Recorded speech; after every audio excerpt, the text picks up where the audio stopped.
जय श्री राधा कृष्ण भगवान जी की जय। श्री कृष्ण जन्माष्टमी व्रत की मंदिर श्री बंसी वाले की दोस्तों चैनल की ओर से हम आप सभी भक्तों का हार्दिक अभिनंदन करते हैं। आज हम आपको सुनाने जा रहे हैं लीला पुरुषोत्तम भगवान श्री कृष्ण जी की जन्माष्टमी की कथा, अर्थात भगवान श्री कृष्ण जी के अवतार की कथा कि किस प्रकार ठाकुर जी ने हमारे इससे भारत भूमि की धरा पर अवतार ग्रहण किया था, कौन सा कारण था, किस लिए भगवान ने इससे धरती पर अवतार लिया था, किस की प्रार्थना से भगवान ने अवतार लिया था। यह सारी कथा हम आपको यहाँ पर सुनाने लगे हैं। तो सबसे पहले इस वर्ष 2024 में जन्माष्टमी का मंगल पर 30 अगस्त दिन सोमवार को है। इस वर्ष जन्माष्टमी उत्सव केवल एक मनाया जा रहा है। वैसे तो होता है कि जन्माष्टमी हर वर्ष व 2 दिन की होती है, कोई एक दिन पहले मनाते हैं, कोई एक दिन बाद में, लेकिन इस वर्ष वह जन्माष्टमी केवल एक दिन है और वह 30 से ग्रस्त दिन सोमवार को है। तो जन्माष्टमी के व्रत की कथा अब हम आपको सुनाने जा रहे हैं,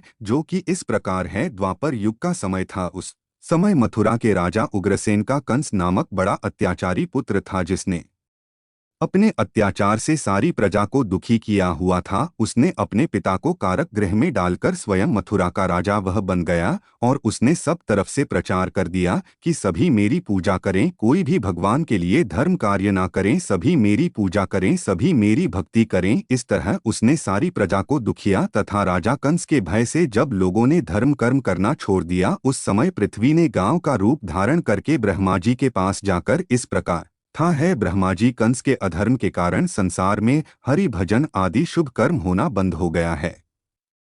आथ आप आज्ञा देख तो भूलों को त्याग कर पाताल लोक में चली जाऊं। यह सुनकर ब्रह्मा जी उन्हें साथ लेकर भगवान शिव जी के पास गए हैं। तो भगवान शिव जी ने उनकी है इच्छा जानकर इस प्रकार कहा है कि है ब्रह्मा जी, पृथ्वी का भार उतारने की सामर्थ्य मुझ में नहीं है, इसका दुख तो केवल मेरे प्रभु श्री नारायण जी ही दूर कर सकते हैं। आथ आप उन्हीं के पास से चले जाइए, उन्हीं की शरण में चले जाइए। यह सुनकर ब्रह्मा जी आदि सभी देवी देवता शेर सागर के तट पर पहुंचकर इस प्रकार प्रार्थना करने लगे हैं कि हे प्रभु, जब जब अब दुष्ट दैत्य और अधर्मी राजा ब्राह्मण गांव और पृथ्वी के जीव हरिभक्तों को दुख देते हैं, तब तब आप अवतार लेकर पृथ्वी का भार उतारने हैं। हे प्रभु, इन दिनों हम अत्यंत दुखी हो रहे हैं, आथा आप दया करके अपने भक्तों का दुख दूर कर दीजिए। जब देवताओं ने इस प्रकार स्तुति की है, तब आकाशवाणी हुई है, ब्रह्मा आदि देवताओं में भूमि का दुख दूर करने के लिए अवतार धारण करूंगा। पूर्व जन्म में वसुदेव देवकी ने मेरे लिए तपस्या करके मुझसे ऐसा वरदान मांगा था कि मैं उनका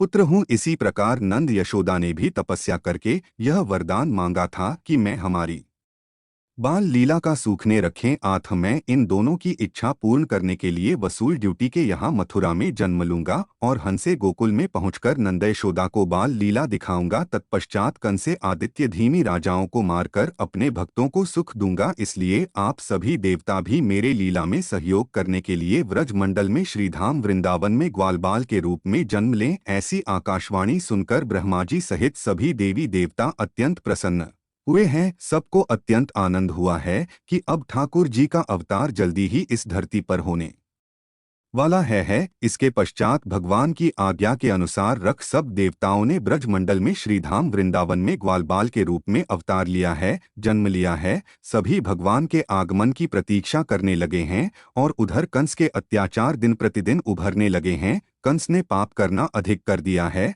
और भगवान जब अवतार ग्रहण करना है तो कंस के अत्याचार तो बढ़ने ही थे, क्योंकि जब तक कंस के पाप, कंस के अत्याचार नहीं बढ़ेंगे तब तक भगवान का अवतार नहीं हो सकेगा। समय आने पर वसुदेव जी का विवाह देव के साथ हुआ है और उस समय कमजोरी पर संता के साथ वसुदेव देवकी को मथुरा से कुछ दूरी तक पीछा छोड़ने गया है। लेकिन उसी समय आकाशवाणी हुई है कि हे राजा कंस, इससे तेरी बहन क्वालिटी का 8वां पुत्र तुझे अवश्य मार डालेगा। यह आकाशवाणी सुनकर कंस ने विचार किया है कि अपने प्राणों से अधिक प्यारा कोई दूसरा नहीं होता, मुझे इसी समय देवकी को मार डालना चाहिए। लेकिन उस समय वसुदेव जी ने कंस को कहा है कि हम अपनी पड़ते एक संतान तुझे लाकर दे दिया करेंगे, इसलिए तुम अपनी बहन देवकी का वध है मत करो। इस बात को कंस ने स्वीकार किया है। समय बीतने के साथ साथ ही कंस ने वसुदेव देवकी जी के एक एक करके 6 पुत्रों का वध किया है। उस समय देखो और वसुदेव सुतंग भगवान जी से बड़ी सुंदर स्तुति करने लगे हैं। हे करुणा निधान प्रमुख, दुष्ट कंस ने हमारे सभी पुत्रों को मार डाला है,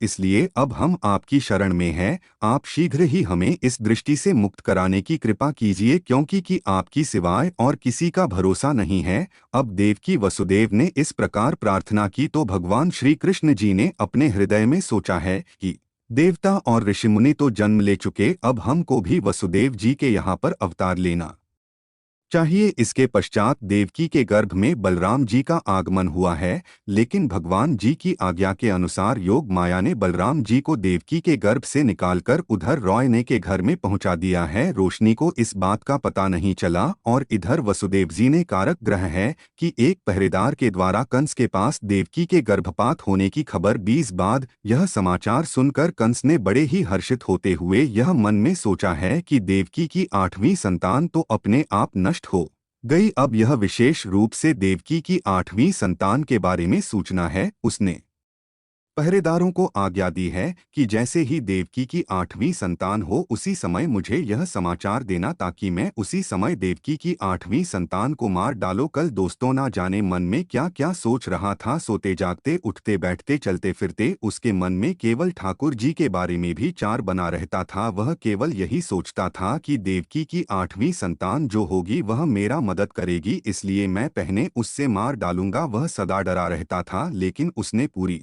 कोशिश कर ली कि देवकी की 8वीं संतान को मैंने मार डालना है, लेकिन किसी के किए कुछ होता नहीं है। हो तभी है जो ठाकुर जी की इच्छा होती है। भगवान के सच्चे भक्तों, अभी कोई बाल बाका नहीं कर सकता, तो भगवान के बारे में जो कल से आज सोच रहा है वह तो हो ही नहीं सकता था। भगवान श्री कृष्ण जी के अवतार का शुभ समय आप ऊंचा है। श्रीमद्भागवत महापुराण की कथा में सुखदेव जी महाराज बड़ा सुंदर वर्णन करते हुए कहते हैं, हे राजा परीक्षित, जब शुभ मुहूर्त में चंद्रमा रोहिणी नक्षत्र पर आया, शब्द है योग अनुकूल और फलप्रद हुए हैं, उस समय सब दिशाएं स्वच्छ हो गई है। वृक्षों में ऋतु और बिना ऋतु के फूल और फल लग गए हैं। सभी नदी नाले जल से परिपूर्ण हो गए हैं और वनों में मोर तथा बड़े सुंदर पक्षी गुनगुनाने लगे हैं। यज्ञ की अग्नि मंगलमय हो गई है और देवता हर्षित होकर मथुरापुरी पद बड़े सुंदर पुष्पों की वर्षा करने लगे हैं। किन्नर तथा गंध सऊदी और भरी बजाकर बड़े मंगलमय गीत गाने लगे हैं। इस प्रकार भाद्रपद कृष्ण पक्ष की अष्टमी तिथि को बुधवार को अर्धरात्रि के समय आनंद कंधे लीला पुरुषोत्तम भगवान श्री कृष्णचंद्र जी ने अवतार ग्रहण किया है।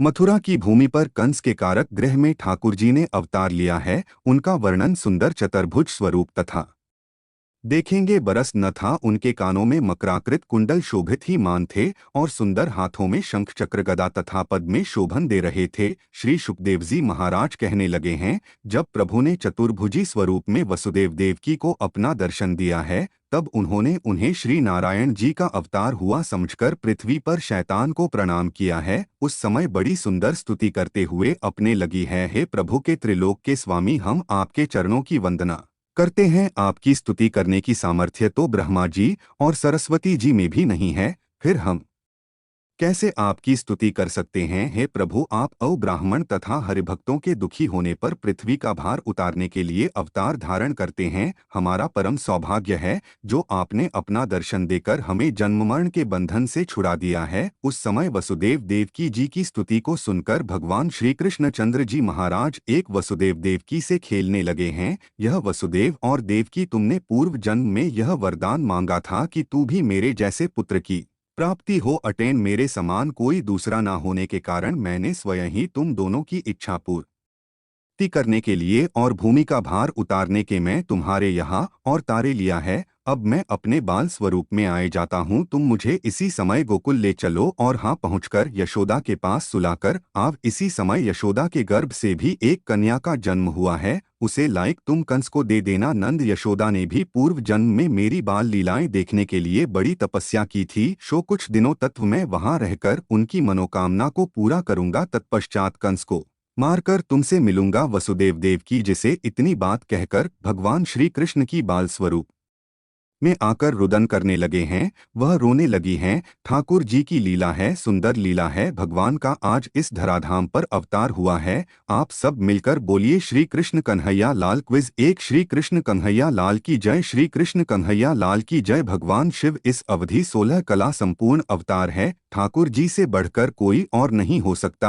आज भी भक्त लोग श्रद्धा भावना के साथ जन्माष्टमी का व्रत रखते हैं, और जो भक्त व्रत नहीं रखते वह भी जन्माष्टमी का पर्व बड़ी धूमधाम से मनाते हैं। रात्रि के 12 बजे भगवान श्री कृष्ण जी का लड्डू गोपाल जी का अभिषेक किया जाता है। दिन भर ठाकुर जी को याद किया जाता है। मंदिरों में भगवान के नाम का संकीर्तन किया जाता है। विश्व भर में भगवान श्री कृष्ण जी के भक्त इस पर्व को बड़ी श्रद्धा भावना से मनाते हैं, और संपूर्ण ब्रजमंडल, मथुरा, वृंदावन, गोकुल, बरसाना, नंदगांव स्थान स्थान पर और साथ में पूरे भारतवर्ष में आज जन्माष्टमी के पर्व को बड़ी धूमधाम के साथ मनाया जाता है। सभी मंदिरों में रात्रि के 12 भगवान जी का अभिषेक किया जाता है। भक्त बड़ी श्रद्धा भावना के साथ जन्माष्टमी के पर्व को मनाते हैं। तो श्री कृष्ण जन्माष्टमी व्रत की इससे कथा को सुनने के लिए आप सबका हार्दिक धन्यवाद। आपसे निवेदन है कि इसके पश्चात की नंद उत्सव की कथा को भी आप हमारे चैनल पर जरूर सुने। तो इस कथा को सुनने के लिए आप सबका हार्दिक धन्यवाद। यह भगवान श्री राधा कृष्ण जी के अनंत कृपा सदा आप सब पर, आपके परिवार पर बनी रहे। इसी मंगल कामना के साथ जय श्री राधा रानी सरकार के जय। श्री कृष्ण भगवान की जय। श्री कृष्ण जन्माष्टमी व्रत की श्री कृष्ण जन्माष्टमी व्रत की आप सबको बारंबार शुभकामनाएं। जय जय श्री राधे, जय जय श्री राधे, जय जय श्री राधे। कृष्ण का नाम है